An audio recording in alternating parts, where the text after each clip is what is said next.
With the Akashic Records, curiosity isn't enough. You're not privy to whatever you want to know. You've got to have a jolly good reason. I wanted to see what the Lord Buddha was really like when he was on Earth, and why, in the process, find out really why he conducted the mission in the way that he did. Hello and welcome back to the Spiritual Freedom Show with Richard Lawrence. My name is Darren Ball, and this is the podcast helping you to awaken your chakras, to unlock your psychic powers, and to discover true spirituality. Now, a few months ago, I asked Richard a question. What could he discover from the Akashic Records that we could share with all of you on the show? And the result is this episode, a fascinating conversation into the life of the Lord Buddha 2,500 years ago, and even insights from Dr. George King about his presence on Earth today. So keep watching. And thanks for subscribing and supporting the show so we can reach more people with this inspiring spiritual message from other worlds. Richard. Darren. So today we're talking about the Lord Buddha. Yeah. And, many of course will know as the ascetic prince who left behind a worldly kingdom to realize that imperturbable peace of the kingdom within. But I think what very few people know is that he's actually alive on Earth today, playing an absolutely critical role in and influencing the spiritual growth of humanity, perhaps more than ever before. He is, yes. I think one of the reasons why I'm especially excited about the show today is because of a reading that you recently did of the Akashic Records relating to the Lord Buddha, and in particular what that revealed about him and his ingenious approach to helping humanity, which I think is not appreciated in the current kind of literature and understanding of the Lord Buddha today. So this, I think, is a unique revelation and insight into the Lord Buddha because of this reading that you have done. And that's why I wanted to start with today. And perhaps just before we do that, maybe just a little bit of background as to what are the Akashic Records and what does it mean to read them? And what is it that you did exactly? Well, you set me the challenge because when we were doing pieces around the Mahabharata, the Ramayana, and I would like to say realized, some would say I believe, that they were the result of readings of the Akashic Records. And this fills in the gap. Now, just to answer your question, what are the Akashic Records? They are the history of thoughts and actions throughout the centuries, which are inscribed in the ethers, you might say, in the subtle energy levels or planes around this world. And if you're able to tune into them and read them, you get glimpses. Now, I believe as a result of your challenge, I first of all tried to do something else, another period, which was very classified action. And then I thought, well, no, it'd be very interesting to know more about the Lord Buddha and what he was really like when he was on Earth. As you say, he's on Earth now, very different, in a very full aspect. He's a Venusian intelligence. He's not the first Venusian to come to Earth by any means as a full intelligence. There was one by the name of Sanat Kumara, who is known in theosophical writings and possibly others, who dwelt on a place called Shamballa, also known about, for actually millions of years. And he was a lord of the flame of Venus.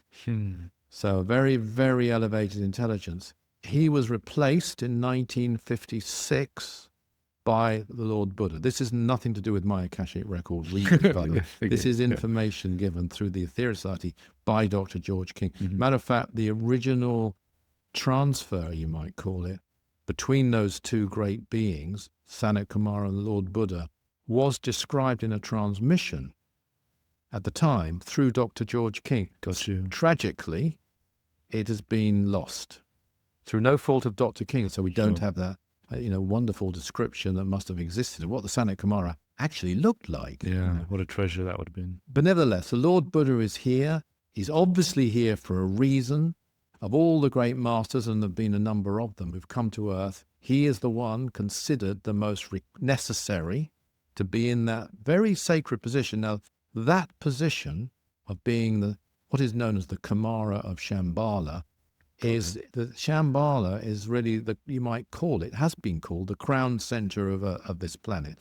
Now, I don't believe that means that it's the crown center of Mother Earth. Got you. In fact, as a matter of fact, it isn't even on Earth. It's above Earth.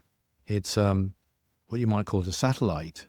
It's a floating temple of light. And you could say that, I would see it anyway, as the crown center of the consciousness of life on Earth. Yes, got you. As opposed to the living life force of Earth. She has her own chakras, psychic centers. So Shambhala was actually brought into orbit of Earth. Yeah. Geostationary orbit. It was brought in really primarily when the human race came here. As far as I know, that's when the craft or the temple that's first what I recall came. as Certainly well. that's when the Sanat Kumara came, which according to Theosophy writings and other writings, certainly some theosophical writings, was something like 18 million years ago. And that's when the Sanat Kumara came in order to guide, sustain that consciousness of a fallen race who had destroyed another planet, which is now the asteroid belt, and we're given the incredible opportunity that we have, for which we should thank the Mother Earth every day. I mean, every day, in some form, even if it's just thinking about it. And of course, another thing that was brought into being, and I want to say brought into being, was the rebirth cycle, the reincarnation cycle. Some people kind of almost venerate the rebirth cycle as being a good thing. I would call it a necessary thing. It shouldn't exist, let's put it that way. It's not good that we need it. Yes, okay, yeah. We need it because we have to go back and have a recalibration after death with our own higher selves. And we need that recalibration because we don't follow our higher selves enough. Whereas, say, an ascended master, male or female, does follow their higher selves all the time, and they don't therefore need to reincarnate. That's how you escape the wheel of rebirth, by the way.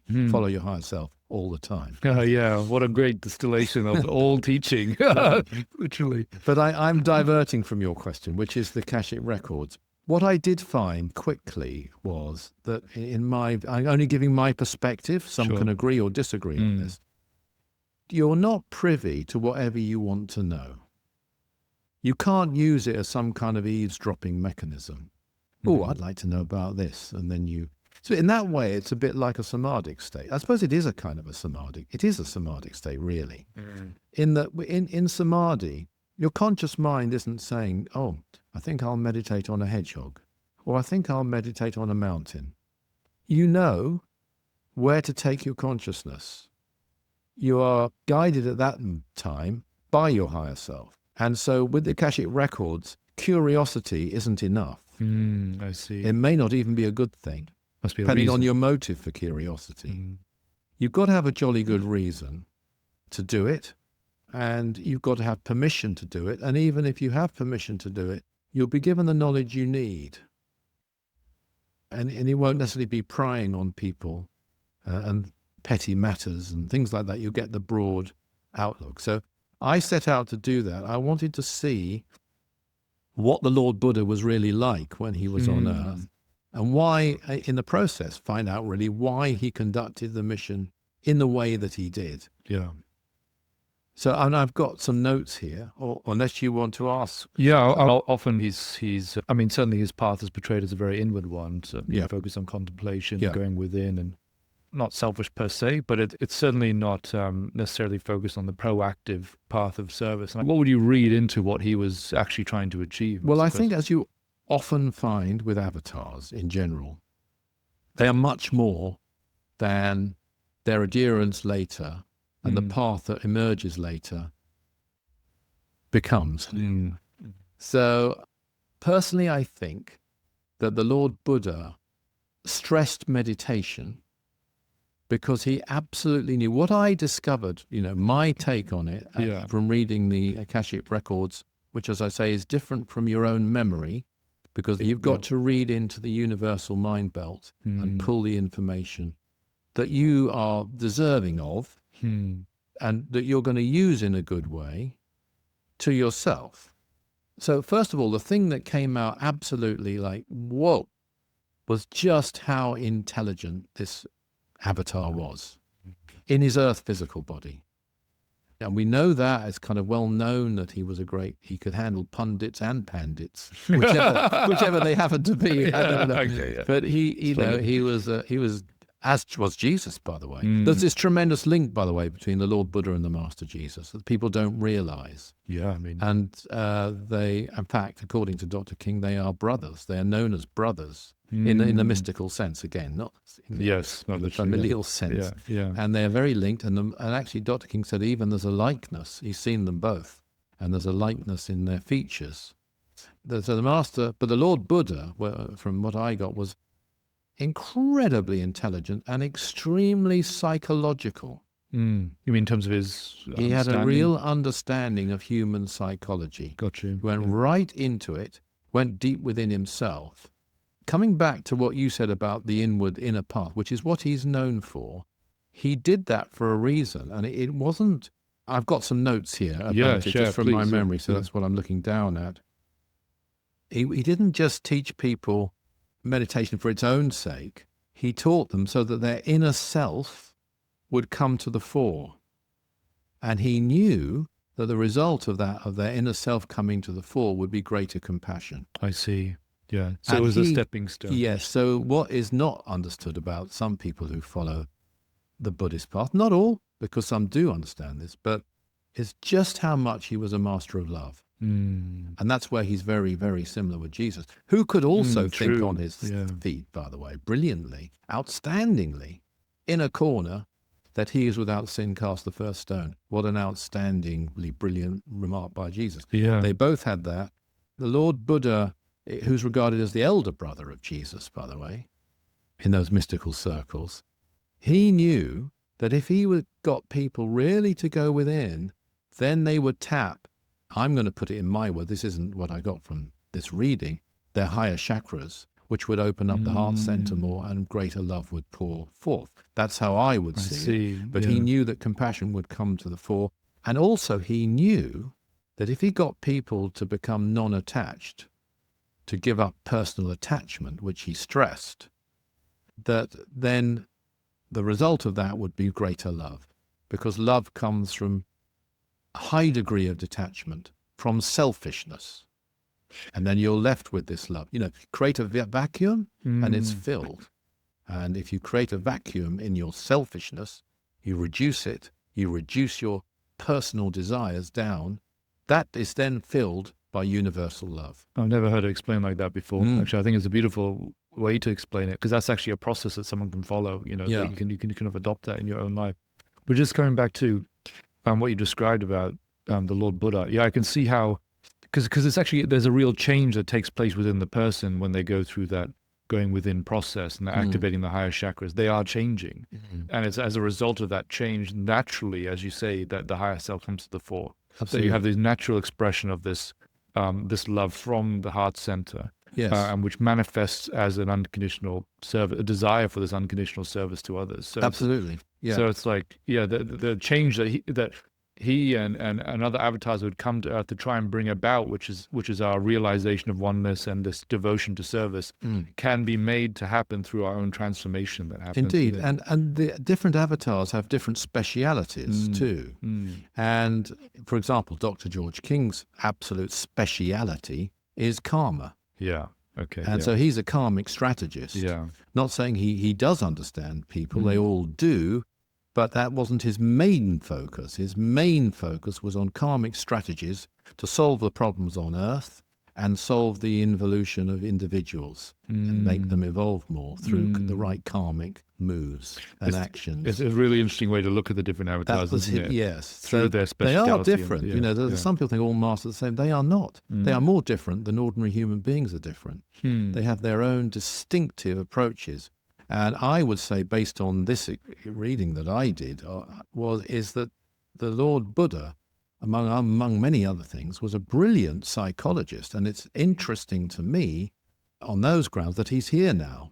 Why is he here now? I would say one reason that he's the one who's here now, and I don't know, this is just my impression, is obviously to keep that inner flame alive, because without the inner flame, I've seen it, you've probably seen it. People take to this path, they stop going within, they stop fanning the inner flame, they stop doing their spiritual practices, they stop studying the great teachings, and suddenly they're adrift. They lack energy, they lack purpose, they forget why they're on the path in the beginning. Yeah. And so although this is the age of action, this is the age of service, this is the age to reset your dharma by changing your karma. There's a little phrase if we want a Buddhist context there.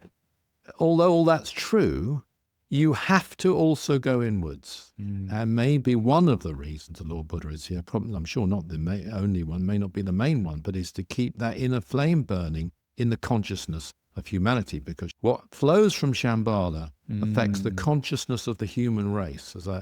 As I mentioned earlier, I see it as it were, the crown center of human and living consciousness on the surface of Earth. Yeah. And so if you've got a great master there who really understands in the way that I believe Lord Buddha really understands us and really went into it, even while he was on Earth. I mean, more that I'd picked up is that he knew that whether it be family, friend, or foe, it makes no difference to this love that he knew about. And so he does give quite a detached approach, and a very strict one. I mean, in some ways, Buddhism, as I've seen it now, has almost become, for some, like a glorified self-help path, a self-help religion almost. And it really does work. And a lot of people who are intelligent people are attracted to it. But it's far, far more than that in its essence. Yeah. It's designed to help us to radiate this great power of love, and to all life too. And he demonstrated that too, whether it be human, animal, or plant. This love pervades all life, whether it's physical, mental, or etheric.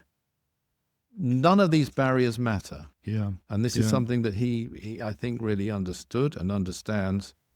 And he knew that the love only really comes from the soul, and the soul leads to the spirit, which is all life. Yeah, that's beautiful. And all life which came before life, and all life which shall be when life ceases to exist.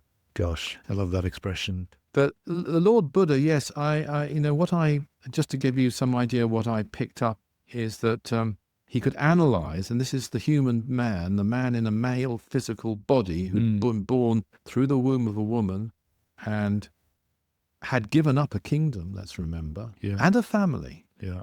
So he demonstrated tremendous detachment. In his own life. Some wouldn't understand now, but he had a mission to perform. He could analyze the exact human condition and see the solution, which was non-attachment leading to love and service. It wasn't primarily for happiness. Yes. As it's put over very often. This is a path for happiness. That will come, but primarily it was to help people return to their real self, their reality, if you want, which is divine. And they do that through nirvana. And that's an interesting thing in itself, nirvana, because nirvana is sometimes thought of as escape from the wheel of rebirth, which is what we would call ascension in the Nine Freedoms. It's described in a way which I think betters anything I know of. And I would believe that exists, ascension. But also cosmic consciousness. So sometimes nirvana is a state of consciousness. We might call it heaven. Heaven is not a place. Heaven is a state. It's a state we can enter. I know that myself. You've entered it. And it does exist. And it's a wonderful place. And we can return to it, providing we stay on the path. If we fall off the path, we won't be able to return to it so easily. In fact, it might be very difficult. Could even be impossible in that life. But if we stay on the path of service, it's always there. And so nirvana has those two different meanings. One is cosmic consciousness, and then another meaning is ascension. And of course, we would see ascension as that which is beyond the highest level of cosmic consciousness. When you attain the absolute highest level of cosmic consciousness in its entirety, which I have not done, let me just say, then of course you'd be ready to ascend. Whether you would ascend would actually depend on how best you can serve. At that time, you will ascend, but the timing will depend on how useful you can be to the planet. And that's all you'll want. And actually, that's a good epitome of what I think the Lord Buddha was doing, as you've described it. You know, the insight that we've got here is that this focus on the inner path, the contemplation, all that was with a purpose. That was so that people would come out, as you've described, and want to serve all Absolutely. life. Yeah, and there's a few other things I got. He wasn't easily satisfied. He was questioning. He was strict with his followers. He was ceasefully striving for human salvation until his, inverted commas, death. He was loving without emotionalism. He was a hard taskmaster, even for those closest to him. There are stories that I think they say that his wife possibly joined his ashram at one point, but he insisted if she did so as his student like everybody else. Yeah, same status. So he was like, and you get a very different, but you get a parallel of that with Lahiri Mahazaya, who was a disciple of the Lord Babaji, who was married, and he was instructed to turn his home into an ashram, his wife, his sons. Yes, within the home. Remember the story. Yeah. But that's one thing that I got. In old age, this isn't so pleasant. He demonstrated detachment as a teaching. That's good. That's great. He did it for that reason, to show it, to demonstrate it. But in old age, he was very disappointed. I feel that was what I felt. Oh. He had expected greater advancement from his students, and he didn't see any of them reach nirvana. I see. Nirvana. I mean, they did advance, but I actually can relate to that. I mean, I wasn't thinking about it, because when you're doing a reading in a samadhic condition of some degree, you're not thinking in that way. But if I think about it now, I would say I could apply that to Dr. King. I was just thinking that, yeah. I think he too, if you can actually hear it in his early lectures. And a lot of the lectures, the teaching lectures that we release are early, in the 50s and the 60s, that he was very hopeful about what his students would achieve and the level they would get to. I only wish I had been advanced enough and dedicated enough to attain the states even that I've attained, which aren't the ultimate, but they are significant in his lifetime. Because I think it'd been very nice for him to have seen that. I'm sure he has seen it since. Yeah, but true. However, and it's not just me, others too. So I can relate to that, but that's what I got. It wasn't such a nice thing, but he was disappointed, but persevered as long as he was allowed to by karmic law. That I'd also apply to Dr. King. Yeah.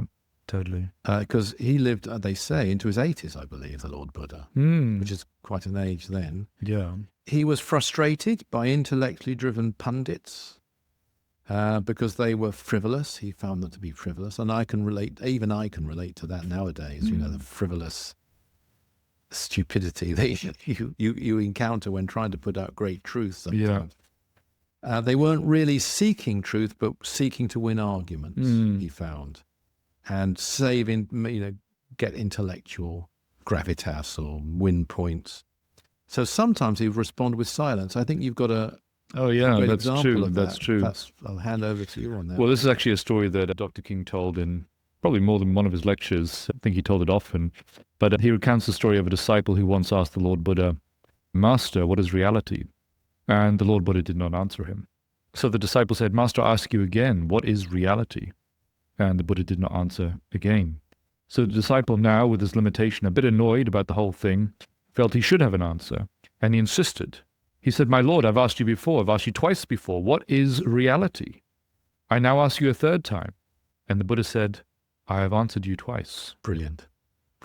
Yeah, and what is this other than God itself, I suppose? Yeah, reality. Yeah, absolutely. Which I think you speak about some of the intellectuality that's sort of crept in. And obviously...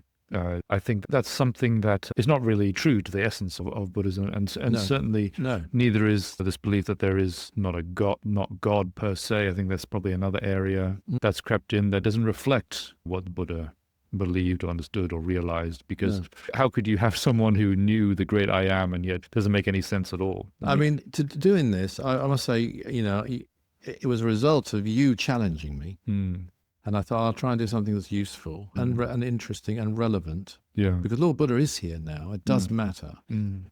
But also, I was also mindful of what I do, how I believe the Mahabharata, the Ramayana, those great texts were actually written, because there is a mystery there. People say, either they're very, very old, or they say they happened at the time they were written, which is ridiculous as far as I'm concerned. Or they put it down to fantastic memory, passed down orally and brilliantly remembered. Over thousands. And although they did have very good memories and very elevated memories, that somewhere down the line, that would be quite ropey, I think, through possibly the millennia. Sure, yeah. But a reading of the Akashic Records at some ancient time, but not when it happened, quite a time after it happened, that would make perfect sense to me. And the person who wrote, for example, the Mahabharata down, Vyasa by name, might have been an ascended master. Might have been. And he said he couldn't both reveal this and write it. At one and the same time. Yes, which is interesting to me.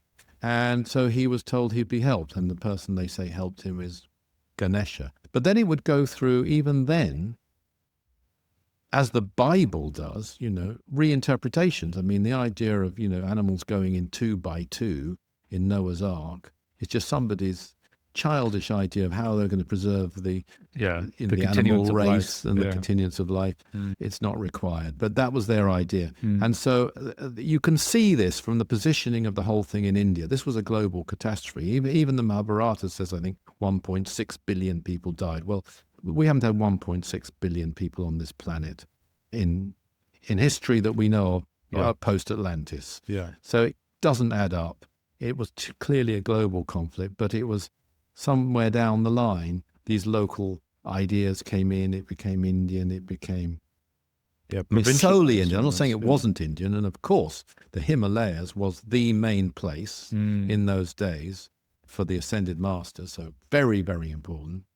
But, it got very localized and, as I say, familiarized too into family origins. Coming back, though, to the Lord Buddha, what I got is he not appreciated in his day as much as historical records suggest, because he didn't pander to any existing movements and was more insistent that everyone followed his edicts, whoever they were, and didn't reward people by setting them up as gurus, which is what they wanted, power, position, and status. So, again, I think that's true of Jesus too. I mean, the way I was taught at school, you would think that on Palm Sunday, when he entered Jerusalem on a donkey, I think, that the crowds were lining the street to greet him because he was so well known. And that's contradictory, because he wasn't well known. Had he been well known, Judas's mission wouldn't have been required. Because to point him out. He wasn't he wasn't known. He had a very small following in his day. He's known now. And these last, stood the test of time. And so it looks as though, from what I could glean, something similar is true of the Lord Buddha. He insisted on non-attachment in all relationships, which did not go down well with some, and he could shock people. This you don't hear, but by being uncompromising and detached. It was all the teaching. He ensured his message lasted. He knew it would, and he knew peace would flow from it through individuals to the world as a whole. It lasted because it demonstrated that it worked. So that's the Lord Buddha that I read about. It's not the Lord Buddha in his fullness necessarily that's on Shamballa right now. Well, actually, let's come to that. It's part of it, but he's much more than that. So. Well, I think that's what I wanted to come to, because you touched a little bit at the beginning of the show about, his role now as the Kumar of Shamballa, that he's taken up residence there, of his tremendous influence from that position on spirituality on earth, and why that might be important. But there's also, Dr. King also had his contacts with the Lord Buddha. Absolutely. And I wonder if you could talk a little bit about those. Yeah. That's an interesting aspect, I think. Indeed. And he went to Shambhala. I mean, he had more than one contact with the Lord Buddha. He had far, far more contacts with the Lord Babaji, I would say. But certainly he did. And he was initiated by the Lord Buddha in December 1978 on Shambhala, into one of their great orders, the Ascended Orders. He went there out of body. I do remember a great friend of mine, Ray Nielsen, who was secretary at the time, got a phone call from Dr. King the day after. And before Dr. King told him what had happened, this is what he said to Ray. He said, Guess who I saw on Shamballa the other day? Who can say that? To which Ray was that? Because when he was there, among the people in the audience was someone that we knew who had died. And he was actually I was quite surprised. This person, I knew him quite well, was actually invited. But I think probably he was invited because when he was very elderly, he had helped the Aetherius Society. He was actually the person, and his name was Dr. George Hall, who had introduced the concept of mind, body, spirit, which is now universally used. It was the first use of that was the Festival of Mind and Body in London in 1977. Okay. And Dr. Hall was it's just his last months, as it turned out, was campaigning to change it from mind and body to mind, body, spirit. Because the spirit was even more important than the mind or the body. Very inspiring. And he succeeded, and then he passed on. So he was there, but that's just a footnote. But Dr. King was initiated by Lord Buddha. He saw him. He saw his visage, which he said was highly intelligent. I think you may have a description. Actually, I do. Yeah. Actually, I might read this because it's Dr. King's first-hand experience of meeting the Lord Buddha. He says, "A tallish figure with a glowing countenance seemed to float rather than walk down the center aisle, and quickly, without hesitation, mounted the round dais on which I stood. In the full aspected body he now inhabited, the Lord Buddha stood almost 7 feet tall, with shoulders broad by terrestrial standards. He wore a shimmering golden robe, which at first glance seemed to be made of a metallic substance, and yet was not, because of its smoothness and flexibility. And as the lights in the assembly hall had now changed color, predominantly magenta, with every movement he made, his robe reflected not only the magenta, but other colors as well. If that beautifully cut garment was made of a woven material, then I have seen nothing like it on earth, because it seemed to glow or shine with a strange, scintillating light all of its own." And then he talks a little bit more about the actual appearance of the Lord Buddha. He says, "As he looked at me, his eyes were darkish, very penetrating, and yet at the same time filled with compassion and understanding, obviously reflecting the outstanding intelligence behind them. His hair was quite long, falling down almost to the shoulders at the sides, and longer than that in the back. Under the magenta light, it was difficult to tell the exact color of it, although I feel it was dark brown rather than black. He did not have a beard, and his skin appeared to be a light cinnamon color, as though tanned by ultraviolet radiation. He wore a large pendant around the neck, which hung down to the lower chest, just above the mystical heart center. And beneath the robe, and shining through it, was a belt studded with many jewels, and the light from these jewels actually shone in a diffused way through the material which made up the long, shining golden robe. I could not see the belt well enough to give a much better description of it, though at the time I knew it to be a mark of elevated station, no doubt perfectly attuned to the wearer, and probably attained from his own planet, Venus, or maybe even given during initiation by the lords of Saturn." That's just a beautiful, revealing. Incredible. Yeah. And one thing I do know about that is that during the course of that initiation, Lord Buddha said 3 things to him. One of them was about a symbol that he had to use, which he did. Did use actually. Okay. He didn't use it on his robe, but he used it. He had it made into a pendant, and it's a beautiful symbol. I've actually had that symbol impressed upon my forehead by Dr. King. When I became a priest. So, but he did use it not just with me. He actually wore it sometimes. But the other thing there were 2 other things said to him, and one of them I don't know. He never revealed. But one of them was that 3 words that Dr. King spoke about karma were greater description of karma than anything that he, Lord Buddha, had said when he was incarnate on earth.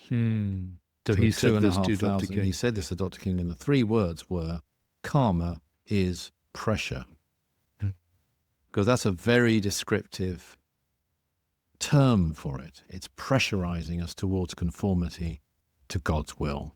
And just before we end the show, just maybe a little breakdown of what that wisdom means. I mean, how would... Well, we have these descriptions of karma, don't we? As you sow, so shall you reap. Brilliant. Every action is an equal opposite reaction. Brilliant. What goes around comes around. These are descriptive terms. But if you can see how karma operates in a more maybe scientific way, you might say. Yeah. Okay. Yeah. As a form of pressure, which is pressurizing us towards conformity to God's will, I mean, those are my words, I think you can understand its mechanism and its purpose and why and the reason. Not just, oh, this is what happens, but this is why it happens. It's happening so that we come back to what I said right at the beginning. We come back to our higher selves. I was thinking exactly the same thing. Thank you very much, Richard. Thank you. Hey, Spiritual Freedom Show's family. Thanks for tuning into the show. Now, those insights from Richard really made a big impact on me because you can see the change that takes place in a person when they do the spiritual work and they begin to activate their higher chakras. And as a result of this, their higher self starts to come to the fore and begins to influence their life more. And you have a natural expression of love from the heart chakra, which manifests itself as unconditional service to others. Now, of course, we have an emphasis on serving others more than ever, but it is still essential that we go within and continue to feed and fuel and fan that inner flame of love and God realization. And perhaps that is, in fact, one of the reasons why the Lord Buddha is on earth today. And if there's any message that we can take away from today, I think that's it. That yes, we must make service a priority in our lives, but also we must go within in order to continue to feed that inner flame. If you enjoyed that episode about the Lord Buddha, don't forget to subscribe or follow the show so you don't miss any future episodes with spiritual insights and practices that you can use to awaken your chakras, to unlock your psychic powers, and to discover true spirituality. Now, if you're interested in more right now, I recommend this video over here, which goes in depth into awakening your inner voice for greater peace, clarity, and purpose in your life. Thanks for tuning into the show. We'll see you next time.